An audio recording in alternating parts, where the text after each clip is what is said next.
Mercedes-Benz es una de las compañías automotrices más antiguas y lujosas del mundo, con un valor de alrededor de $80.000 millones, pero al estar entre los autos más deseados y caros de la actualidad, es fácil olvidar que sus comienzos fueron humildes. Todo comenzó con un pobre ingeniero, quien enfrentó muchas dudas y fracasos en su búsqueda de construir el primer carruaje sin caballos. A pesar de sus desafíos, demostró que todos estaban equivocados y convirtió su pequeña empresa en la primera y más grande compañía de producción de automóviles del mundo a fines del siglo XIX. Pero lo que comenzó como un éxito inspirador, la historia dio un giro sorprendentemente oscuro cuando la compañía se benefició del suministro de vehículos militares de los nazis bajo la labor de trabajadores forzados. Así que siéntate y relájate, porque hoy cubriremos la loca historia de Mercedes-Benz y el hombre que dio la vida a los automóviles, Carl Benz.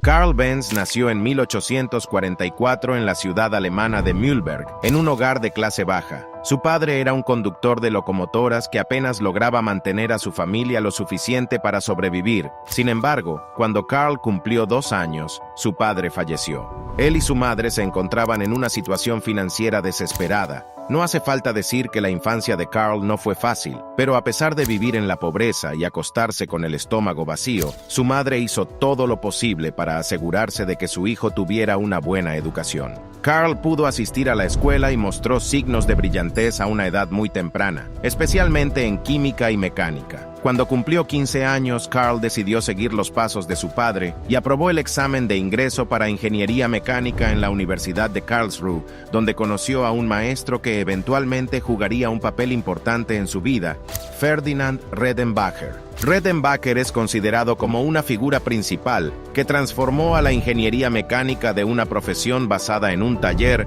a una ciencia técnica en Alemania, y era un gran creyente de que las máquinas de vapor que se usaban principalmente para ferrocarriles y barcos en ese momento se estaban convirtiendo rápidamente en cosa del pasado. Bajo su enseñanza, el interés de Carl en los carruajes sin caballos realmente comenzó a despegar, y siendo él mismo un ciclista habitual, comenzó a jugar con su bicicleta experimentando con las posibles formas en que podría crear un vehículo motorizado. Para entonces, muchos ingenieros e inventores ya habían intentado crear el primer automóvil, y aunque algunos de ellos lograron construir vehículos autopropulsados, estos primeros inventos no eran completamente prácticos. Carl notó que la mayoría de estos vehículos estaban construidos con máquinas de vapor, e influenciado por su profesor Redenbacher, se dio cuenta de la necesidad de un concepto totalmente diferente.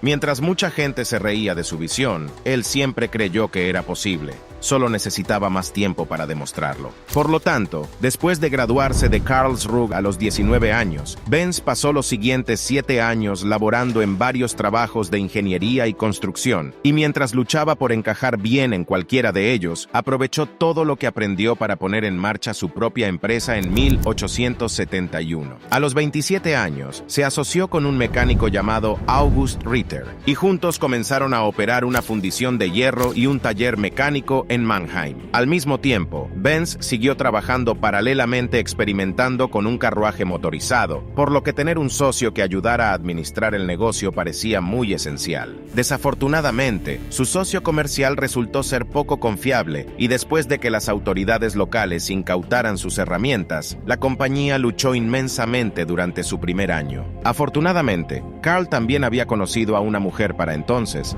Bertha Ringer, quien se convertiría en su esposa unos años después. Nacida en una familia adinerada, Bertha era una mujer de fuertes valores y no podía soportar ver que los esfuerzos de su prometido fueran desperdiciados por su socio comercial, por lo que decidió usar su propia dote para comprar la totalidad de las acciones de Ritter en la compañía, lo que la colocó a ella y a Carl en un control total del negocio. Juntos fueron capaces de cambiar la situación y mantuvieron el negocio a flote durante los siguientes 10 años. A pesar de todas las luchas, fue durante durante este periodo cuando Carl pudo mostrar su verdadero genio e hizo importantes desarrollos y avances a partir de sus experimentos paralelos, sobre todo para un motor de gasolina de 2 tiempos en 1879. Para obtener más ingresos, también comenzó a patentar sus inventos, como su sistema de regulación de velocidad del motor, encendido a través de un sistema de batería, bujía, carburador, embrague, cambio de marchas y un radiador de agua. Con estos diseños, Carl no solo se acercaba a su sueño de crear un carruaje sin caballos, sino que también le permitió agregar más productos que podía vender desde su negocio. Sin embargo, el negocio no iba tan bien como esperaba. Como verás, los costos de producción de la empresa de Carl habían aumentado tanto que los bancos exigieron que se incorporara. Esto lo obligó a asociarse con otros inversores y finalmente convertir su negocio en una sociedad anónima en 1882. Al final, Carl se quedó con solo el 5% de las acciones y por lo tanto su posición en la empresa fue degradada. Para empeorar las cosas, sus ideas ya no se tenían en cuenta a la hora que la empresa diseñaba nuevos productos. De hecho, ya no tenía nada que decir en la empresa. Frustrado y dolido con este arreglo, Carl empacó sus cosas y dejó la corporación al año siguiente.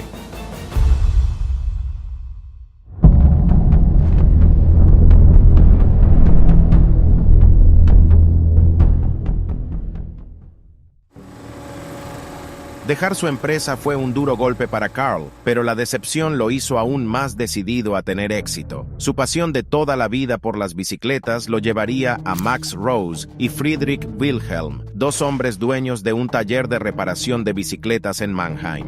Juntos establecieron Benz & Cie y se concentraron en la fabricación de máquinas industriales y motores de gas estacionarios. A diferencia de la empresa anterior de Carl, esta comenzó bastante bien y se volvió muy rentable en un corto periodo de tiempo. Con ingresos constantes y una plantilla de 25 personas, Carl Benz finalmente dirigió su enfoque principal a su sueño de toda la vida: construir un automóvil con su motor de gasolina. En lugar de simplemente agregar un motor a un carro, Carl construyó el carro alrededor del motor y, utilizando una tecnología similar a la de una bicicleta, construyó lo que muchos consideraron el primer automóvil verdadero en 1885, el Benz Patent Motorwagen. Este vehículo biplaza circulaba sobre 3 ruedas de alambre formando un triciclo y estaba propulsado por un motor de gasolina de 4 tiempos. Su motor de un cilindro producía 2/3 de un caballo de fuerza y podía alcanzar las 7 millas por hora. Carl sabía que esto era revolucionario y después de probar y refinar su vehículo, condujo su maravilloso automóvil al público en el verano de 1886. Sin embargo, recibió diversas críticas. Si bien algunos admiraron su creación, la mayoría de la gente se mostró escéptica acerca de la máquina y no querían que condujera por las calles principales por temor a que explotara. Otros estaban convencidos de que Carl era el diablo en persona conduciendo un carruaje infernal. Los socios comerciales de Carl tampoco estaban tan contentos. Su obsesión por el automóvil lo mantenía alejado de su trabajo y no podían ver de qué manera su invento podría ser útil. ¿Por qué alguien compraría una máquina de este tipo? Argumentaron que no era más rápido que un caballo, podía averiarse fácilmente y quedarse sin combustible. Sin embargo, Carl Benz estaba convencido de que su carruaje sin caballos era el futuro y comenzó a fabricar automóviles para la venta en 1888, convirtiéndose así en la primera persona en el mundo en hacerlo. Su mayor apoyo era su esposa, quien a menudo se quedaba con él en el taller para darle nuevas sugerencias. Pero incluso después de agregar mejoras, la gente realmente no vio la visión de Carl. Por otro lado, los pocos que compraban los autos solo podían usarlos para cubrir distancias cortas, y aún así, necesitaban que los mecánicos estuvieran con ellos en todo momento. Tampoco ayudó que fueran muy caros, por lo que solo eran accesibles para los ricos o la élite, e incluso a los llamados miembros de la élite no les gustaban porque eran demasiado ruidosos y desordenados. Dicho esto, una cosa estaba clara: Carl necesitaba convencer al mundo de que el automóvil había llegado para quedarse.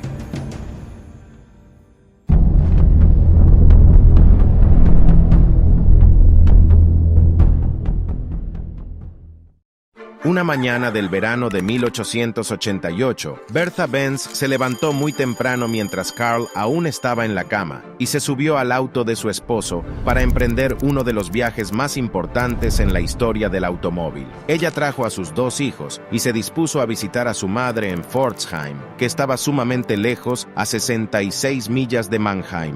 Bertha no informó a su esposo ni a la policía sobre sus planes, probablemente porque si ellos se hubiesen enterado, no la hubiesen dejado ir. En ese momento ningún automóvil o carruaje motorizado había intentado antes un viaje tan largo, pero ella estaba decidida a mostrar la importancia del invento de Benz. Sin embargo, este viaje no fue como un paseo por el parque. Bertha se enfrentó a muchos problemas, como cruzar caminos polvorientos y pedregosos que eran destinados para caballos, tener que pasar por una farmacia para cargar gasolina e incluso tener que realizar algunas reparaciones mecánicas en el camino. El viaje de 66 millas le tomó a Bertha y a sus 2 hijos aproximadamente 12 horas de viaje, pero al final llegaron sanos y salvos a Pforzheim.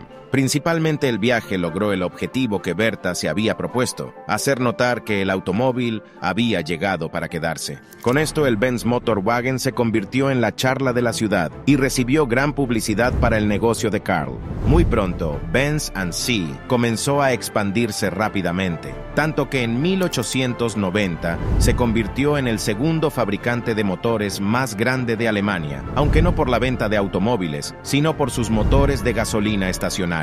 Pero con la incorporación de 2 socios comerciales, Friedrich von Fischer y Julius Ganz, ayudarían a cambiar esto. A medida que ellos se ocupaban del lado comercial y de marketing de las cosas, Benz pudo concentrarse más en la ingeniería y pudo patentar varias innovaciones de automóviles nuevos, como la transmisión de engranajes planetarios, la dirección de doble pivote y el motor plano con una configuración boxer.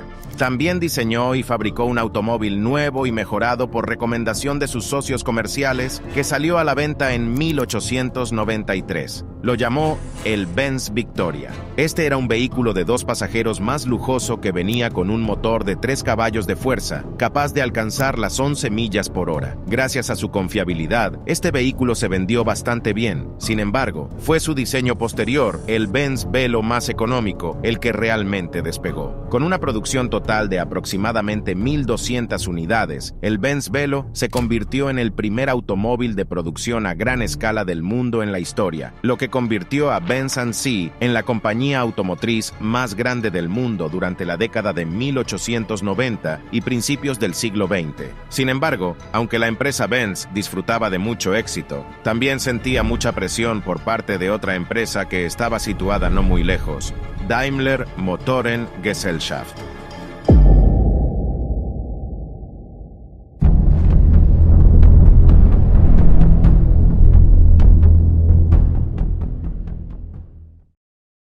Daimler Motoren Gesellschaft estaba dirigida por Gottlieb Daimler y Wilhelm Maybach. Ambos eran ingenieros brillantes, pero Gottlieb Daimler en particular era conocido por ser muy competitivo y tenía muchas conexiones y conocimientos en términos de negocios, algo de lo que parecía carecer Carl Benz. El primer automóvil Daimler que se vendió comercialmente apareció en 1892. 2 años más tarde, siguieron con un automóvil de 2 cilindros y en 1897 introdujeron su primer modelo con motor delantero, el Daimler Phoenix. Estaba claro que la compañía Daimler estaba alcanzando a Benz, ya que sus vehículos se veían más atractivos y cómodos para el público. Sin embargo, el señor Daimler fallecería lamentablemente en 1900, dejando a Maybach a cargo de la empresa. Pero fue bajo el control de Maybach cuando diseñó su mayor logro, el Mercedes de 35 caballos de fuerza en 1901. Lo que hace que este vehículo sea tan especial es que fue el primer automóvil en lucir o parecerse a nuestra idea moderna de un automóvil. Estaba equipado con un potente motor de gasolina, la carrocería era más ancha y más grande con un chasis de acero a medida y su masa central estaba cerca del suelo. Inicialmente construido para las carreras, este vehículo se fabricó en consecuencia a pedido de un rico hombre de negocios, Emil Jelinek, quien decidió nombrar el automóvil en honor a su hija, Mercedes. Este automóvil ganaría múltiples carreras callejeras y eventos de montaña, alcanzando una velocidad máxima de 56 millas por hora, superior a cualquier otro vehículo de la época. Esto atrajo mucho a la empresa Daimler, que decidió cambiar la marca de todos sus vehículos a Mercedes y comenzó a producir nuevos modelos para carreras y uso público con el mismo nombre. Sin embargo, por otro lado, esta nueva tendencia no le sentó bien a los socios de Carl Benz, que querían una respuesta inmediata. Para contrarrestar a su competencia, ellos trajeron a algunos diseñadores franceses para ayudar con un nuevo modelo más rápido sin la aprobación de Carl. Benz estaba enojado y molesto con la decisión. Nunca le gustó la idea de las carreras de autos y siempre prefirió conducir despacio y con cuidado. Le horrorizaba el ruido y el peligro de que alguien condujera a gran velocidad por la vía pública. El auto construido por su equipo tampoco fue un éxito, y esto se volvió perjudicial para la empresa Benz, que atravesó una crisis entre 1903 y 1904. Enojado y decepcionado, Carl decidió dejar su empresa, aunque aún permanecía en la junta directiva. Pero al final, accedió a permitir que sus autos compitieran, y fue el éxito de las carreras lo que eventualmente rescató a su compañía. En 1908, Benz tenía un auto de carreras de 120 caballos de fuerza, un monstruo que rugía de Leningrado a Moscú en 8 horas y media, con una velocidad promedio de 50 millas por hora. Esto fue una hazaña increíble, teniendo en cuenta lo primitivas que eran las calles en ese momento. Pero fue el Blitzen-Benz de 200 caballos de fuerza el que puso a la marca en el centro de atención. Construido en 1909, este auto de carrera rompería el récord absoluto de velocidad logrado por cualquier avión, tren o automóvil en ese momento, superando las 140 millas por hora en 1911. Esto colocó a Benz junto a Daimler como uno de los autos más deseados en ese momento, y ambas compañías disfrutaron de buenas ventas en los años siguientes. Sin embargo, esto duró poco, ya que el estallido de la Primera Guerra Mundial sacudiría la vida de las personas y la economía global. Con la derrota de Alemania en la Primera Guerra Mundial, el país atravesó una recesión económica, y tanto las empresas Daimler como Benz terminaron luchando inmensamente. Para fortalecer sus probabilidades de supervivencia, dejaron de lado su rivalidad y firmaron un acuerdo en 1924 en el que acordaron combinar sus esfuerzos de producción y comercialización, manteniendo sus nombres individuales para ahorrar costos. Pero este acuerdo solo duró 2 años. La economía alemana empeoró, y las dos empresas se vieron obligadas a fusionarse por completo en 1926, creando una nueva empresa llamada Daimler-Benz. Bajo Daimler-Benz, la compañía renombró a sus vehículos como Mercedes-Benz y lanzó varios modelos impresionantes a fines de la década de 1920, como el Mercedes-Benz Tipo 630, modelo S, SS y SSK. Uno de sus principales y más brillantes ingenieros que ayudaron a desarrollar estos vehículos fue Ferdinand Porsche, cuyo nombre se haría famoso en la industria del automóvil.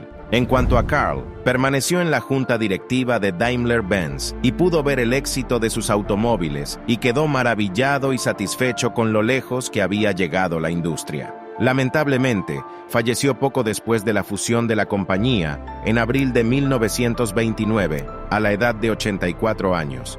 Después de su muerte, la compañía continuó creciendo en tamaño y fuerza, convirtiéndose en uno de los mejores fabricantes de automóviles del mundo. Sin embargo, disfrutó de algunos de sus mejores años bajo un protagonista poco probable, Adolf Hitler.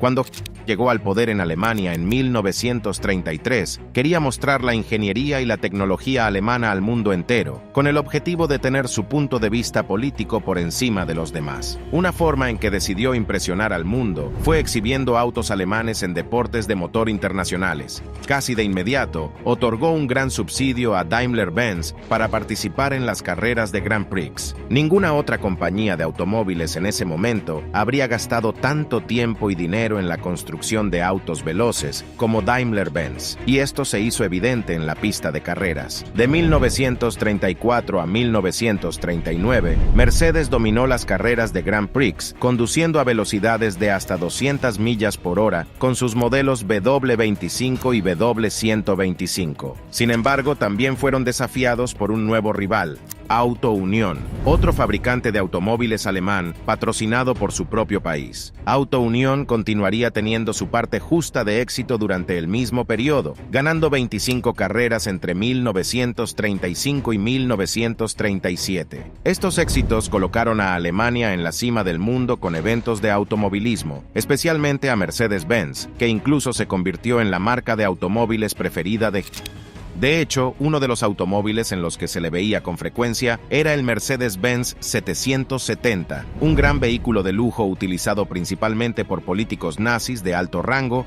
y otros funcionarios del eje. Sin embargo, con el estallido de la Segunda Guerra Mundial en 1939, la empresa Daimler-Benz pronto se encontraría en grave peligro. A medida que la demanda de automóviles de pasajeros civiles se hizo escasa, comenzaron a fabricar vehículos militares, submarinos, tanques y motores de aviones para el ejército nazi. Su mayor línea de negocio eran los camiones militares, capaces de suministrar de 3 a 6 toneladas y media de capacidad. Para 1942, dejaron de producir automóviles públicos por completo, ya que todos los recursos se dirigieron hacia la guerra, y a medida que la guerra se intensificaba, se necesitaba nuevo personal para manejar el aumento de la producción de armamento. Dado que toda la fuerza laboral ahora estaba luchando en la guerra, Daimler-Benz reclutó mujeres para hacer frente a los volúmenes de unidades requeridos. Sin embargo, esto no fue suficiente para satisfacer la demanda, por lo que la empresa recurrió al trabajo forzoso. Estos prisioneros de guerra, civiles secuestrados y detenidos de campos de concentración, fueron alojados cerca de las plantas y obligados a trabajar largas horas bajo la inmensa presión de los alemanes. La mayoría de estos trabajadores procedían de Europa del Este, que fueron internados en campamentos de barracones con entornos pobres similares a los de una prisión, mientras que los detenidos de los campos de concentración eran supervisados por el Escuadrón de Protección SS en condiciones de vida inhumanas. Muchas personas morían en estos campamentos, ya sea por desnutrición severa, maltrato o incluso tortura, y para 1944, casi la mitad de los 63,000 empleados de Daimler-Benz eran trabajadores forzados. Después de que terminó la guerra en 1945, la compañía recibió un gran golpe. Debido al Acuerdo de Potsdam, todos los activos alemanes en el extranjero fueron confiscados y utilizados para el pago de reparaciones. Esto llevó a Daimler-Benz a perder todas sus subsidiarias, afiliadas y sucursales en el extranjero y se vieron reducidas a sus propias plantas en su país de origen. En otras palabras, tuvieron que reiniciar y ganar su camino hacia arriba nuevamente. En primer lugar, la empresa fue reestructurada y notablemente desnazizada desde su alta dirección. Debido a estos cambios drásticos, la empresa pudo obtener un permiso de producción de las autoridades de ocupación estadounidenses en 1946. Aunque sus fábricas sufrieron graves daños por bombas, Mercedes-Benz todavía tenía la ventaja de poseer su propia planta, ya que muchos otros competidores como BMW o Adler habían perdido sus sitios al terminar en territorio soviético. La compañía Mercedes-Benz luego centró sus esfuerzos en producir ambulancias, vehículos de patrulla policial y camionetas de reparto basadas en sus modelos de 170B y utilizó una de sus plantas como centro de reparación de vehículos militares estadounidenses. En 1947 volvieron a producir vehículos de pasajeros con solo 1,045 automóviles de 170B producidos ese año, pero incluso en una situación financiera menos que ideal, Daimler-Benz logró obtener ganancias solo un año después. En la década de 1950, Mercedes-Benz pudo recuperar gran parte de su control, logrando un fuerte regreso a los eventos de automovilismo, así como ventas exitosas en todo el mundo, tanto que en 1954, la compañía ya había obtenido una ganancia de más de $1,000 millones. A lo largo de los años, Mercedes ha cambiado por completo su imagen y se ha convertido en una de las marcas de automóviles más valiosas del mundo. Sin embargo, todo eso no hubiera sido posible sin Carl Benz, quien a pesar de su humilde origen, desafíos y críticas, tuvo el coraje y la determinación de convertir su sueño en realidad. Y si quieres ver otra fascinante historia como esta, haz clic en esta miniatura ahora y disfruta de la inquietante historia de Porsche. Nos vemos ahí.